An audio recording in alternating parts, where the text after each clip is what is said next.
क्या है सीता जी की चूड़ामणि का रहस्य।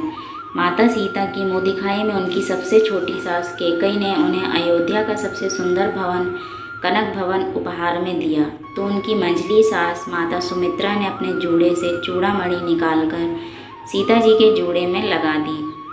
वहाँ उपस्थित लोगों को आश्चर्य हुआ कि माता कैकई ने तो मुँह दिखाई में कनक भवन की रत्न जटित कुंजी बहू सीता के आंचल में बांध दी है, जबकि माता सुमित्रा ने तो केवल अपने जूड़े से निकालकर यह छोटी सी चूड़ामणि जनक नंदिनी को उपहार स्वरूप दी है। वह तो बड़ी कृपण है।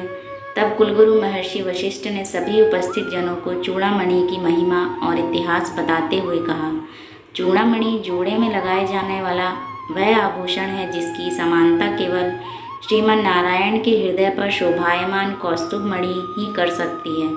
संसार के समस्त आभूषण मिलकर भी इस चूड़ामणि की समानता नहीं कर सकते हैं। कहाँ से आई है यह दिव्य चूड़ामणि? देवताओं और दानवों द्वारा अमृत प्राप्ति के लिए किए गए समुद्र मंथन से एक एक करके 14 रत्न लक्ष्मी, कौस्तुभमणि, कल्पवृक्ष, वारुणी सुरा, धन्वंतरी, वैद्य, चंद्रमा, कामधेनु, ऐरावत हाथी, अप्सरा, रंभा, कालकूट, विष, उच्चश्रवा, घोड़ा, पांचजन्य, शंख, पारिजात वृक्ष, अमृत कलश निकले। महालक्ष्मी के प्राकट्य से पहले उन्हीं के समान रूप वाली अपूर्व सुंदरी रत्नाकर नंदिनी, जो कि समुद्र तनया थी, प्रकट हुई। भगवान श्री हरि को देखते ही रत्नाकर नंदिनी अपना हृदय उन्हें समर्पित कर बैठी। तभी भगवान की नित्य शक्ति क्षीरोदतनया साक्षात महामाया लक्ष्मी जी प्रकट हो गई। उन्हें देखकर ऐसा जान पड़ता था मानो चमकती हुई बिजली प्रकट हो गई हो। उन्होंने अपने हाथों में सुशोभित सफ़ेद, नीले, पीले, लाल और कुरबरी इन 5 रंगों की कमलमाला समस्त गुणों के आश्रय व निरपेक्ष भगवान नारायण को पहना दी और चुपचाप उनके अनुग्रह की प्रतीक्षा करती हुए उनके निकट स्थित हो गई। समुद्र की ज्येष्ठ पुत्री रत्नाकर नंदी मन मसोस कर वहीं खड़ी रह गई। उनके मन के भावों को जानकर श्री हरि स्वयं उनके पास जाकर बोले, मैं तुम्हारे मन के भावों को जानता हूँ। पृथ्वी का भार हरने के लिए मैं जब जब अवतार धारण करूँगा तब तुम मेरी संहारणी शक्ति के रूप में अवतरित होगी। कलयुग के अंत में कल की रूप में जब मैं प्रकट होऊंगा तब तुम्हें मेरी पूरी तरह अंगीकार करूँगा। अभी सतयुग है, त्रेता और द्वापर युग में तुम त्रिकुट पर्वत शिखर पर वैष्णवी नाम से अपनी मनोकामना पूर्ति के लिए तप करो।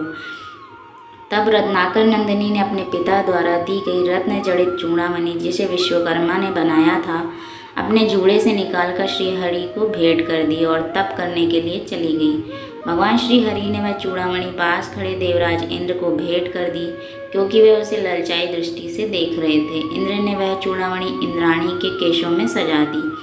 देवराज इंद्र शंबरासुर से बहुत दुखी थे, वे उसे पराजित नहीं कर पा रहे थे। उन्होंने शंबरासुर से युद्ध में महाराजा दशरथ से सहायता मांगी। महारानी कैकई ने अपने पिता के यहाँ शस्त्र चलाना सीखा था और वह रथ हाँकने की विद्या में भी पारंगत थी। उनकी सहायता से महाराज दशरथ ने शंबरासुर को परास्त कर दिया।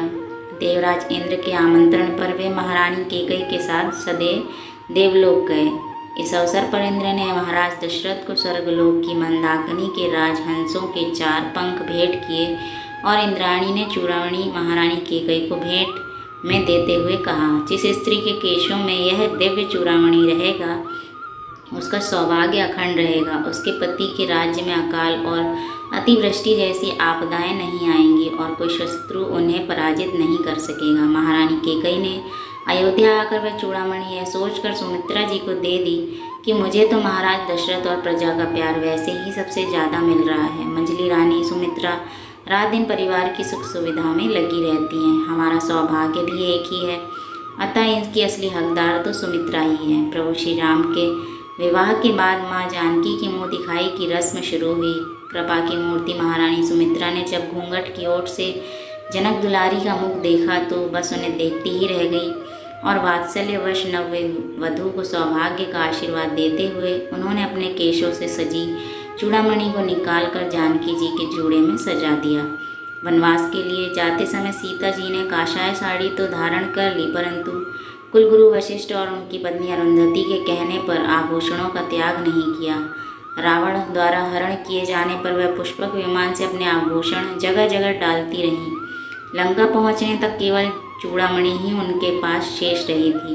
चूड़ामणि की महिमा जानने के कारण ही उन्होंने उसे अपने शरीर से अलग नहीं किया था। सीता जी की खोज में जब हनुमान जी अशोक वाटिका में जाकर श्री राम की मुद्रिका माँ जानकी को देते हैं और कहते हैं, मातु मोहि दीजे कछु चीन्हा, जैसे रघुनायक मोहि दीना। चूड़ामणि उतारी तब दयहु, हर्ष समेत पवन सुत लयहु। तब वही चूड़ामणि सीता जी ने प्रभु श्री राम को अपनी पहचान बताने के लिए हनुमान जी को दी थी। वह जानती थी कि जब तक यह चूड़ामणि प्रभु श्री राम के पास नहीं पहुँचेगी, लंका का विनाश और रावण की पराजय संभव नहीं होगी।